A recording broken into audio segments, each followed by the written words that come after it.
If you're someone who likes to keep up with what's going on in the United States of America, you probably find it sometimes gets a little bit overwhelming, especially lately when things have been just a little bit tense and America kind of feels like a whole bunch of people just yelling at each other. I'm not going to listen to transphobia at this table. I am not going to listen. It's bullshit, dude. Time of day. I'm sorry, but Donald Trump hates veterans. Or having mental breakdowns. This is not okay. This simply will not do. I'm fucking feral today. Feral! I can't believe this country did this again. But not everyone wants to be yelled at or have to witness people suffering acute psychological distress while getting their American news fix. In fact, there are millions of people who don't want that and have instead turned to a lady who lives in Maine and writes daily newsletters on Facebook. Hi, Kenny. She makes dinner most nights and eats with her partner, a lobsterman, then starts reading. She often falls asleep face down on her desk for an hour around 11 p.m. before getting back up to write. I'm talking, of course, about Heather Cox Richardson. She's a very well-known and highly regarded American historian. Richardson teaches American history courses at universities. She's written 7 books on American history and politics. She's interviewed the president twice. Mr. President, it is such a joy to be here with you. Thank you so much for sitting down and talking to me. So yeah, the lady on Facebook is kind of a big deal. Her immensely popular newsletters came about kind of by accident. It all started with a Facebook post she wrote one afternoon in 2019 after being stung by a wasp. I mean, I didn't set out to do this at all. I mean, I was painting my house because Buddy and I were moving in together and I had to get rid of my house. And I got stung by a yellow jacket, and I'm allergic and I didn't have my EpiPen. So I went home and I was trying to see how bad the reaction was going to be, and I just started to write what things looked like to me. That was September 15th, and thousands of people started to write and ask questions. And I thought, well, I'm not going to flood the zone and write 2 nights in a row. So I wrote again on September 17th, and I've written every night since. So that first viral Facebook post, written during Trump's first impeachment hearing, turned into 5 years and counting of letters from an American, her daily newsletter using facts and history to put the news in context. November 14th, 2024. 2 snapshots today illustrate the difference between the economic and therefore the societal visions of the Biden-Harris administration and of the incoming Trump administration. Those newsletters are also published on Substack. Historians are fond of saying that the past doesn't repeat itself. It rhymes. To understand the present, we have to understand how we got here. That's where this newsletter comes in. I'm a professor of American history. This is a chronicle of today's political landscape.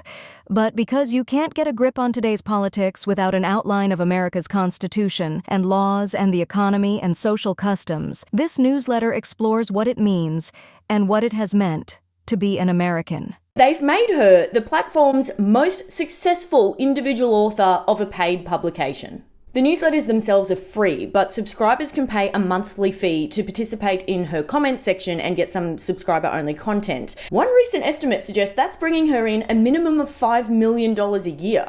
Now, the newsletters aren't necessarily any less alarming in substance than some of the regular news. This is the story of a dictator on the rise. And they're not exactly impartial. They're very much written from a particular editorial position. We'll get to that later. But if there's one word to describe their appeal, it's calm. Her calm, clear, and matter-of-fact voice. She calmly situates the news of the day. Her calm analysis, infused with historical context. And of course, what she has to say isn't just armchair punditry, it's quite literally professorial punditry. She's armed with knowledge most of us just don't have. I was trained not only in American history, but also in American literature and religion and economics. I was in a program that focused on America itself. It was the precursor to what is known now as American Studies. It was known as the History of American Civilization. And it started after World War II with the idea of figuring figuring out why America had not become either communist or fascist during the 1930s and the 1940s the way every other Western country did. To give you a taste of the calm with context flavour of her content, here's an excerpt from the newsletter she published the day before the US presidential election. I know people are on edge, and there's maybe one last thing I can offer before this election. Every place I stopped, worried people asked me how I have maintained a sense of hope through the past fraught years. The answer, inevitably for me, I suppose, is in our history. If you had been alive in 1853, you would have thought the elite enslavers had become America's rulers. They were only a small minority of the U.S. population, but by controlling the Democratic Party, they had managed to take control of the Senate, the White House, and the Supreme Court. That newsletter went on to describe how what seemed inevitable in one moment all those years ago, in the end, wasn't. America would become a slave-holding nation. Enslavers were quite clear that this was their goal. But that's not how it played out. As soon as it became clear that Congress would pass the Kansas-Nebraska Act, Representative Israel Washburn of Maine called a meeting of 30 congressmen in Washington, D.C., to figure out how they could fight back against the slave power that had commandeered the government to spread the South's system of human enslavement. Letters from an American are usually like this, a mix of historical context combined with a roundup of reporting from news outlets and other sources. Both the New York Times and the Washington Post have recently reported Michael Hiltzik of the Los Angeles Times. Sam Stein of The Bulwark today wrote Edward Luce of the Financial Times noted. Richardson says she decides what to include in them by imagining herself in the future and thinking about what would seem important then. So about the process that you undergo every single night, how do you do it? Can you describe a little bit about how you decide sort of what you're going to focus on in the letter, how you think through that thread that you pull through all the way from what had happened on that day to, a century or 2 centuries ago? So what I do is every morning I wake up and I reach my phone and I read a number of places to see what the stories are in the morning. What has happened overnight, what people think is important. And people send me tips. I don't have a staff or anything, but a lot of people know a lot of stuff and they send me information. Then I go about my day and do meetings and all the things that have to be done. And I continually check into the news. And usually there's a pretty clear story. And then you sit there and you say, if I were teaching a class about this, why would I say that they are important? And then, and often I can't do that. Those are the really hard nights when there's a lot of information and it's really scattered. And then literally I sit there and say, if it were 150 years from now, what would I want to know? Yeah. And that's literally how I make the choice of what to put where. Sometimes she simply brings something from the past to attention because it has resonance with the news of the day. For example, in October this year, a big story was Trump's former chief of staff, John Kelly, saying this about the former president. He's certainly an authoritarian, admires people who are dictators. He has said that. So he certainly falls into the general definition of fascist, for sure. A couple of days after that story broke, sparking another round of debate over the meaning of fascism, Richardson's newsletter took you back to the 1940s. She reran a piece she'd first published on Memorial Day of 2023. Beginning in 1943, the War Department published a series of pamphlets for U.S. Army personnel in the European theater of World War II.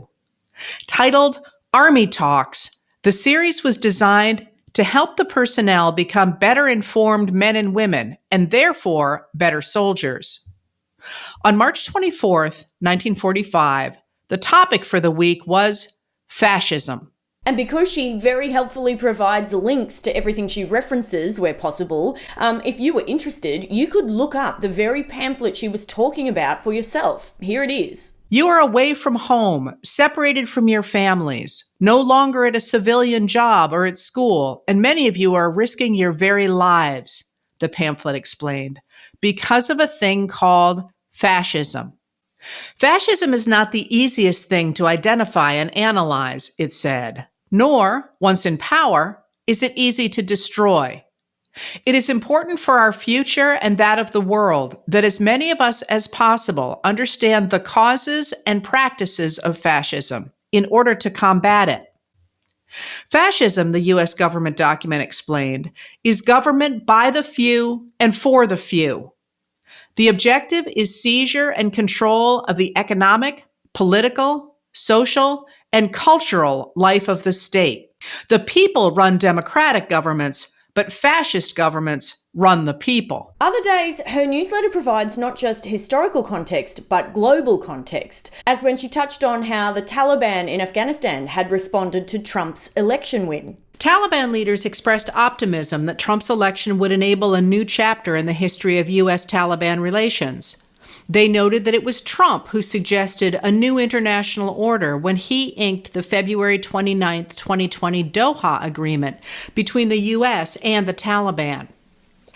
That deal cut out the Afghan government and committed the U.S. to leave Afghanistan by May 2021, closing 5 military bases and ending economic sanctions on the Taliban. This paved the way for the U.S. evacuation of the country in August 2021 and the return of the Taliban to power. The subtext of that edition of her newsletter was pretty clear by the final couple of paragraphs. In September, as the Taliban enforced new rules on women in Afghanistan, they also began to target Afghan men. New laws mandated that men stop wearing Western jeans, stop cutting their hair and beards in Western ways, and stop looking at women other than their wives or female relatives. Religious morality officers are knocking on the doors of those who haven't recently attended mosque to remind them they can be tried and sentenced for repeated non-attendance, and government employees are afraid they'll be fired if they don't grow their beards. According to Rick Nowak of the Washington Post, such restrictions surprised men who were accustomed to enjoying power in their society. Some have been wondering if they should have spoken up to defend the freedoms of their wives and daughters.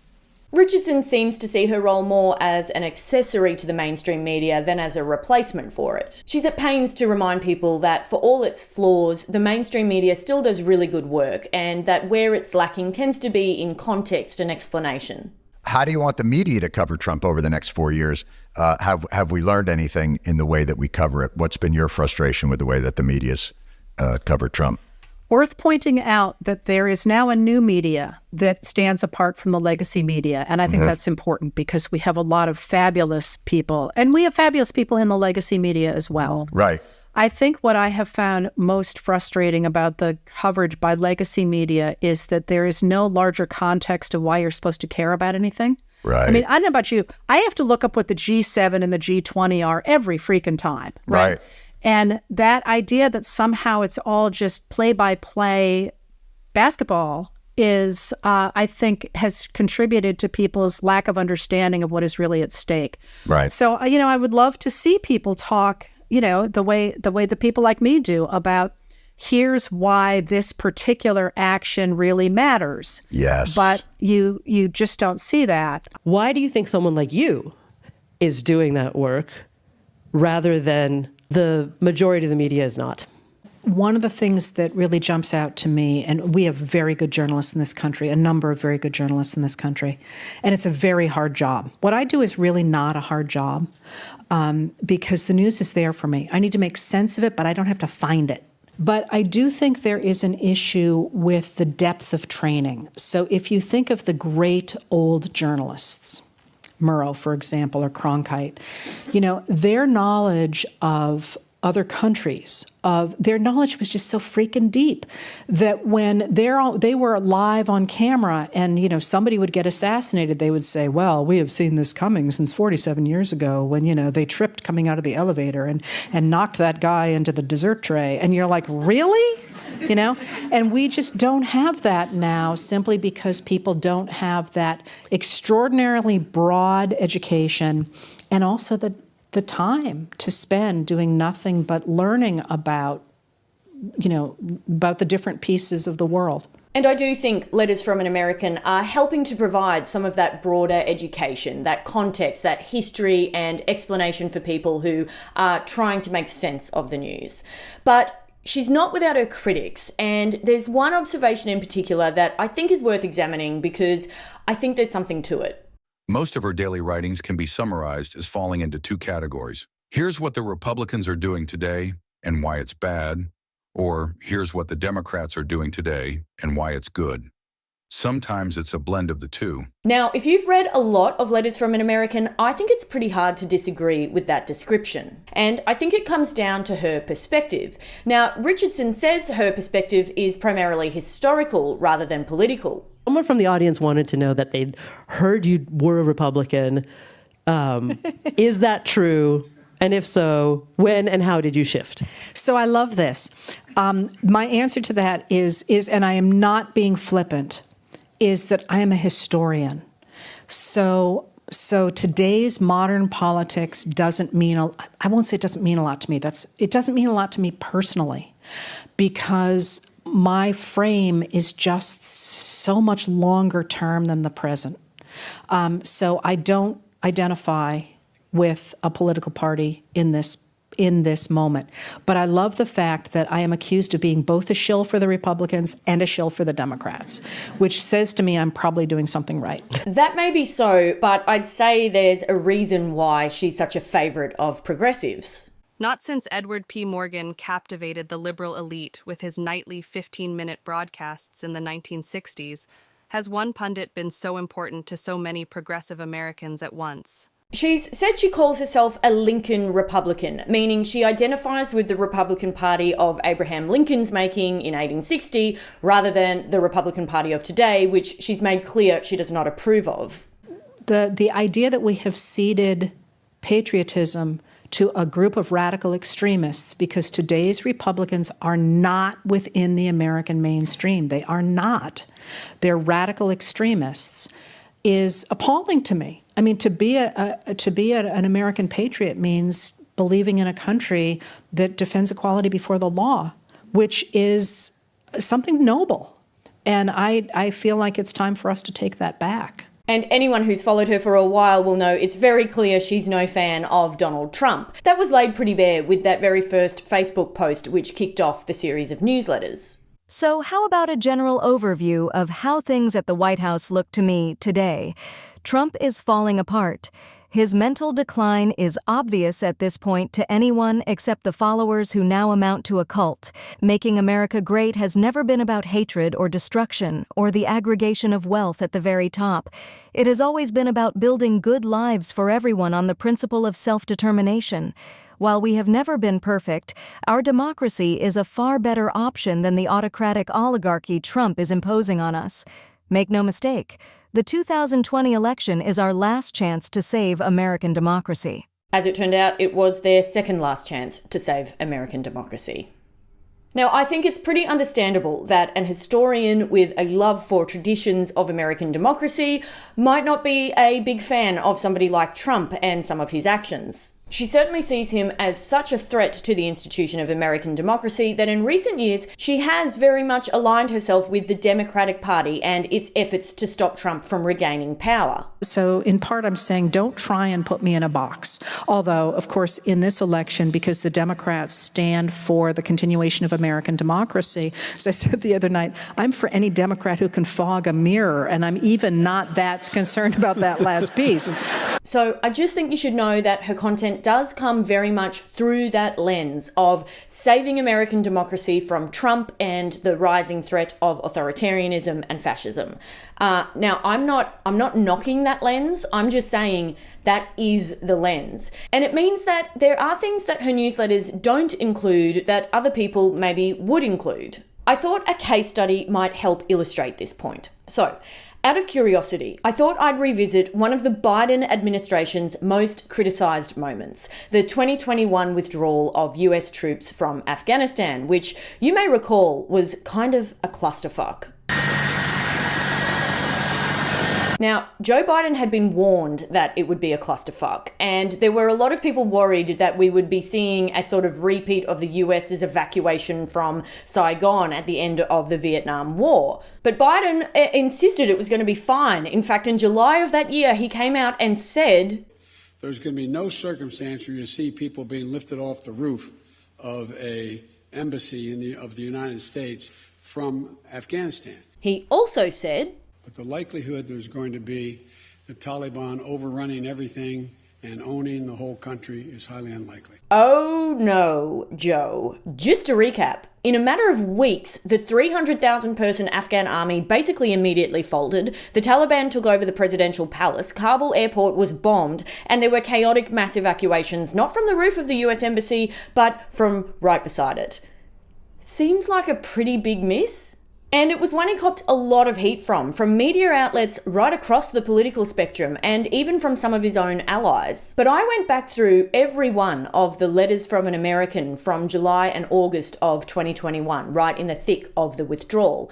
And there was very little in them outlining the criticisms that were being made at the time of Biden and his administration. The newsletters never once mentioned Biden's very wrong predictions, but they had a lot in them about how the seeds of the disaster had been sown the year before with Trump's deal with the Taliban, which Biden was boxed in by, and by the 20 years of US involvement in Afghanistan preceding that, which I do agree is all fair enough and part of the story. I just think it's notable that none of the media's reporting of Biden's own missteps made it into the newsletters. In fact, Richardson's main acknowledgement of that reporting seemed to be out of surprise. And yet, the media portrayal of our withdrawal as a catastrophe also seems to me surprising. Interestingly, much of the U.S. media is describing this scenario as a disaster for President Biden. And as for what's in the newsletters, well, they sometimes take an angle or make passing assertions that I imagine Trump or Republicans might take issue with. To give you a few small examples of what I mean, the day after Trump and the Republicans won the election, she wrote, "These results were a surprise to everyone." But obviously that's an everyone that doesn't include people who thought Trump would win or who wanted him to win, and it seems to disregard the fact that the polls were very much neck and neck. One other thing I'm sort of struggling to overlook is that Richardson has written many times about Trump's mental or cognitive decline, going all the way back to 2019. The cognitive problems that we have all noticed. His apparent cognitive decline. Trump appears to be showing signs of cognitive decline. But I can barely find a mention in her newsletters of the concerns over Biden's cognitive condition. In fact, on the rare occasions those concerns do come up, she disputes them.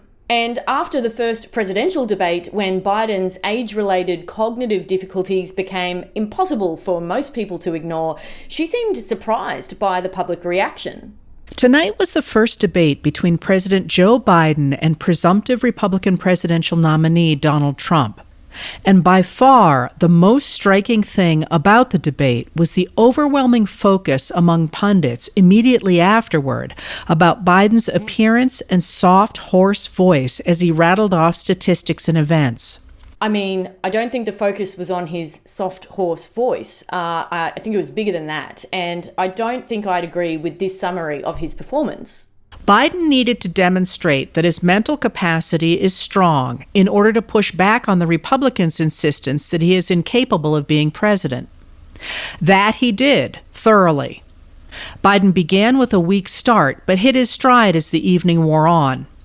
Indeed, he covered his bases too thoroughly, listing the many accomplishments of his administration in such a hurry that he was sometimes hard to understand. I was going to play a clip from the debate here just to remind you of it, but I actually can't even bring myself to do it. I just find it too hard to watch. So I just raised that example because it strikes me as a bit of a blind spot for how Biden came across to most people. Though, to be fair to Richardson, she did have personal contact with Biden around the same time of the debate, so I'm sure that came into play with her assessment. You know, I have spent time within the last 6 weeks with the president. He's fine. But what you are seeing is the media creating its own story. And that is extraordinarily frustrating to me. I think it is completely reasonable to ask about a president's health and about a president's mental capacity and so on. But you will notice they are not doing that about Donald Trump, who has not been able to string a sentence together for at least 5 years, and who is morbidly obese and who is only 3 years younger than the president. I mean, and I do understand that frustration with the media's focus more on Biden's fitness or lack thereof than on Trump's. I just think if you're calling out Trump's cognitive decline, it's pretty hard to deny Biden's. And I think that's an important part of the story for people in the future to understand. And I also think you can acknowledge it without suggesting that Biden was senile. You could argue that he may not have been communicating well, but he was still making sound decisions in government. And I think one of the strengths of Richardson's newsletters was in their consistent focus on what the Biden administration was actually doing in government. I thought she explained her big picture take on him really well in this chat with Jon Stewart. I think it's important to recognize that the system under which we lived from 1981 to 2021, neoliberalism, the idea that you were going to rely on markets and let all the money go to the top because people at the top would invest more efficiently than if the government got involved either through regulation or taxes. That system, Joe Biden very deliberately deconstructed and replaced with the system we had before that did work for everybody. He invested in ordinary Americans. He stood for unions. He used the FTC to break up monopolies and to get rid of junk fees and to try and make it easier for people to start businesses. All the things that should have made ordinary Americans say, hey, yeah, this is pretty good. And for what it's worth, Richardson's concerns about the erosions of American democratic norms started long before Trump. He's accelerated her concerns, to be sure, but in a weird way, she says she almost considers his influence to be a positive thing because it's making people pay attention. You know, people say it's, you know, they're so terrified now. And I'm like, you know, I'm a happy little duck over here because 10 years ago, when we were talking about things like the rise of the unitary executive or signing statements or any of the many things that were happening, people weren't paying any attention and you couldn't get people to pay attention. And now people are not only paying attention, they're in the streets and they're pushing back against gerrymandering and they're doing all the things that I wish we'd been doing for the past 40 years. So that parallel is the one that really jumps out to me. People waking up and saying, we want to save democracy. All right, well, I am sure we all feel this review has gone on long enough, so let's just fly through the criteria. Firstly, can you generally trust that what this person says is factual? Yes, you can. I mean, I will leave it to other historians to quibble over the nitty-gritty of dates from hundreds of years ago, but this is no misinformation bot. Secondly, are they open about their bias, perspective, or incentives? Yes, she is, but I do think that if you were only to engage with her newsletters and not know anything else about her, I'm not sure it would be super clear that she's positioned herself as being for the Democratic Party or at the very least against Trump and the Republicans at the moment. So just be aware of that. Thirdly, do they offer something of value to the discourse? Look, yes, I think her newsletters are really rich in detail, super interesting in historical context, and a really palatable way to engage with the opposition to Trump and fears of threats to American democracy. Finally, are they accountable? Yeah, look, I think so. I mean, it's impossible for someone with millions of followers to engage and respond to all of them, but she does issue corrections in her newsletters when they're brought to her attention or when she catches them herself. Overall, I think Heather Cox Richardson and her Letters from an American are a really good thing to follow, as long as you're aware of her lens and how that affects the content. Excuse us, Kenny. If you're a Trump supporter or a Republican or a conservative, you might find she gives you some food for thought as to why people are so concerned about Trump and what he's doing to American democratic institutions. She lays out in detail his actions in and out of office and explains why they're so concerning. And if you're already of the view that Trump is terrible and democracy is under threat, well, you might find her delivery style a little less panic-inducing than some other media sources. I know you're super emotional. I just... Of course I am. I'm terrified. You will probably need to go elsewhere for any kind of close scrutiny or criticism of the Democratic Party at the moment and for the next few years. If nothing else, you'll learn some really interesting things about history that are a nice reprieve from the madness of the moment.